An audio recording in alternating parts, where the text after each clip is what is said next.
کفارې خبره وه. کفاره او فدیه کې دا فرق دی، اکثر د خلکو نه خطا پکې راځي. مسله بیان شي نو بیا پای اکثر تفصیل شي. کفاره دې ته ویلی شي چې یو کس د شپې نه نیت وکړي د روژې او بیا د ورځې قصدن عمدن دغه روژه وکړي، کس سره دغه روژه وکړي، نو هغې باندې چې کومې روژې راځي یا د هغې څه سزا ده نو هغې ته کفاره ویلی شي. یا قسم سړی مات کړي د هغې چې کومه سزا ده هغې ته کفاره ویلی شي. او کوم انسان چې روژه ونیسي او د څه عذر د وجې ماته شي، سخته بیماري شي ورته، سخت تکلیف دی که چاته اوبه نه څښي نو دوی مړ کېږي، داسې وغیره نور خبرې مخکې ډېرې شوي. په دغه صورت کې دي یا په سفر حالت کې 78 کیلومتر سفر دی، اگر که دې ټیک ټاک نیسل خو ښه دي، خو که وي نه نیسلي اجازت ورته شته. په دغه حالت کې د روژه ونه نیسله نو دې ته بیا فدیه ویلی شي. د دې چې کوم صحیح هغې ته بیا فدیه ویلی شي. یا یو کس بیمار دی او روژې نشي نیسلی نو دې ته بیا فدیه ویلی شي، دې ته بیا کفاره نشي ویلي. کفاره هغې ته ویلی شي چې یو کس قصدن عمدن بغیر د څه عذره دې روژه چې دې دا وکړي نو دغه بیا کفاره ده. 61 روژې دي او د هغې چې کومه سزا مخکې دې راځي. د فدیې خبره ده، کوم بنده چې ډېر زیات بوډا شي، عمر یې زیات شي، یا نو هغه ته بیا شیخ پانی ویلی شي، هغه بیا روژې نشي نیسلی. یا یو کس داسې بیمار شي چې دی وایي چې دا بیماري بس ډاکټر هم ورته وایي چې ته به بس ټول عمر روژې نه نیسې، ستا دا بیماري نه ښه کېږي، ته دې سره روژې نشي نیسلی. په ده باندې قیدونه ولګوي ډاکټر چې کوی ډاکټر او دې خپل هم مخصوصي در نه انسان کې یو ضمیر شته چې د خدای پاک ورته ځان ټینګولی شي، دی وایي چې بھائی هغې نه پس بس د ده دا بیماري نه ښه کېږي، نو په دغه کس باندې بیا فدیه ده، دې به پیسې ورکړي، دې به بیا پیسې ورکړي چې د ده د سره د روژې د نیسلو امید نه وي، د سره د روژې د نیسلو امید نه وي، هغه بوډا وي او که ځوان وي بیمار وي، خو دې ځوان ته به دا کېږي چې بیمار وي، نو بیا دی به د دې فدیه ورکوي، پیسې به ورکوي. او کم 2 سیره چې ټاکې مټاکې کې سیر ورسره خو بس دغه احتیاطاً، یا په باندې 2 کیلو احتیاطاً، په باندې 2 کیلو، نو بیا د انسان قیمت روباسي 400 پیسې جوړېږي، غالباً په 36 روپۍ صحیح کیلو چې دی سم غنم دي د ماسو نه بیا تاسې نو د راځي ریټ سړی بیا تپوس کوي.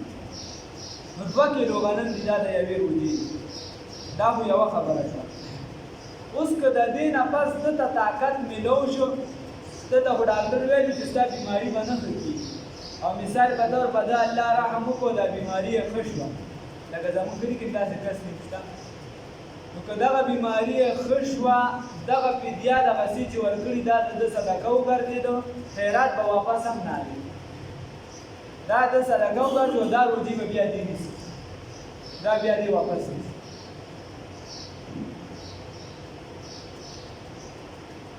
اوس یو کس باندې دا 3 وړه مسلې یو ځای کې بس پته درلودې، قضا منځونه دي، یا پې روژې دي، یا پې زکات دی، یا پې حج دی، په دې کې چې هر څه دي په ده باندې، ده دا په زندګۍ باندې ونه که دا په ده باندې فرض دي، لازم دي، او ته په زندګۍ ونه کړو، دې کله وفات کېږي دې خپلو وارثانو ته دې وصیت وکړي، ورته دې ووایي چې بھائی زما د مال نه د دې فدیه ورکړي. د روژو خو دغه ده، او منځونه به په ورځ کې بیا 6 مونځه حسابېږي، وتر ځان له به مستقل مونځ حسابېږي،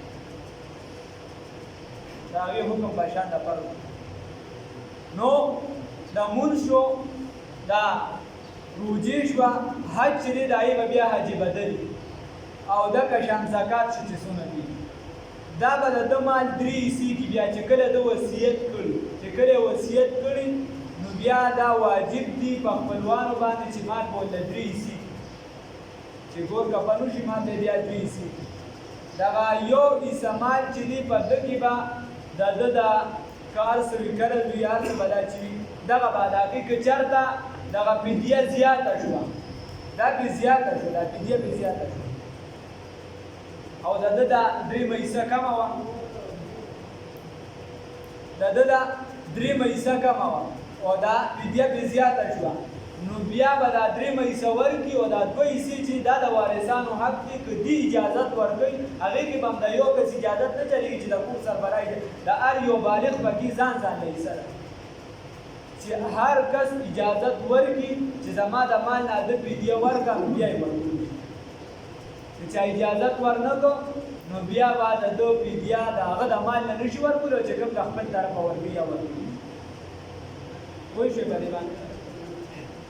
مال به درې حصې شي د ده که منځونه دي یا د ده روجې دي چې هر څه دي د هغه درېیمې حصې نه یا د بل څه وصیت کړي چې جومات جوړ کړي یا دا وکړي یا وکړي درېیمې حصې نه به چې دي د ده دغه وصیت پوره کولی شي که د درېیمې حصې نه په ده باندې پیسې زیاتې راخاتې نو بیا د وارثانو حق دی که هغې چېرته د خپل طرفه ټول اجازت ورکوي نو صحیح ده او که ټول اجازت نه ورکوي نو بیا چې کوم کسان ورکوي هغې د خپل جانبه به ورکوي او د ده بې لازمي حق بیا نه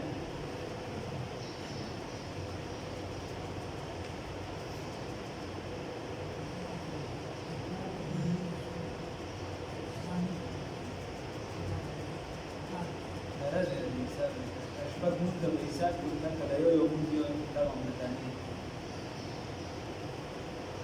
خو دا د روژې مسلې دي نو هغې طرف ته مونږ ډېر نه ځو کار دی اوس اوس هغه په خپل ځینې ځایونو کې شوي دي قرآن کې تېر شوي دي اوس هلک یا جینۍ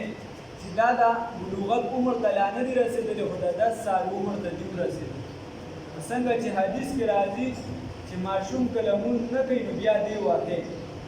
د اوو کالو نه چې دی د ده کار شروع شي اگر که مونږ په نن سبا بوج چې دی د اوو کالو نه مخکې دونه بیګ ورته ورپشا کړو چې هغې وړې نه شي هغې سره د املا مسله لري او چې دی دې خوا دې خوا بل بوج ته چې هر یو شي که ته د قرآن والې که بل والې دومره ډېر کارونه دې په یو ځای ور واچو چې د هغه ذهن بیا چې دی هغه غریب کم طرف ته شي او بیا نتیجې سره وځي نتیجې مونږ بیا داسې ډېره ښکلې نه وځي چې مونږ یې بیا صرف وایي یاره ذهن کې فرق راځي نو دا قرآن پې پرېږدو دا به نورو له بیا ترجیح ورکړو الله دې معلوم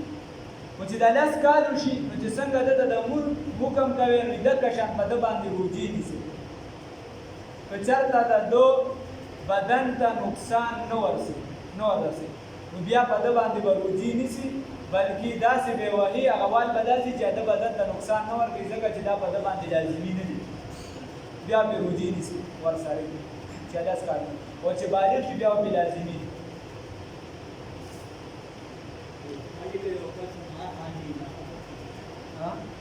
چې مال حاضري بیا د خدای نه توبه وباسي توبه نه کوي توبه نه کوي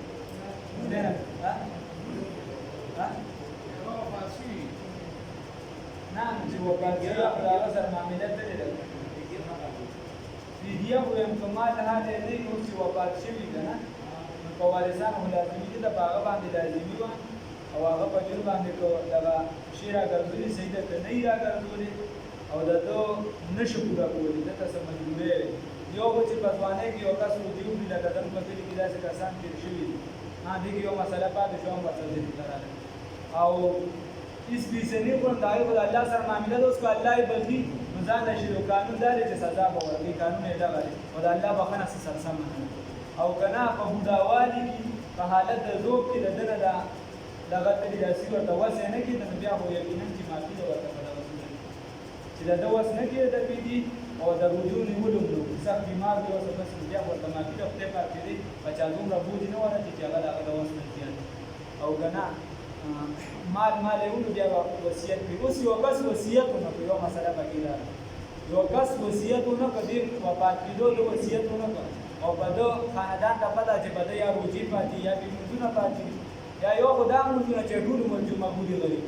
هغه سره به څه کېده او یو دا چې چاته پته چې به یې دنه دونه لمونځونه پاتې صحه دی مقرر وي یا اندازتن نو که بیا وارثان د خپل طرفه ورکوي نو امید د ربه به ساتي چې قبول به یې کړي خو قانون دا نه دی امید به د ربه ساتي چې قبول یې کړي خدای نه دې ورله سوالونه کوي چې خدای پاکه بچې لکه څنګه چې موږ خیراتونه کوو ورپسې یا رواجي خیراتونه کوو نو د هغې په ځای د هغه فدیه ورکوو نو امید دې د ربه ساتي چې قبول به یې کړي خو بدي لازمي نه ده ټول مال بس دې ته پاتې شي دې خوښه ده چې څه پکې کوي کولی شي د دې خپل مال دی هغه ځکه وصیت نه دی کړی الله رب العزت راغلی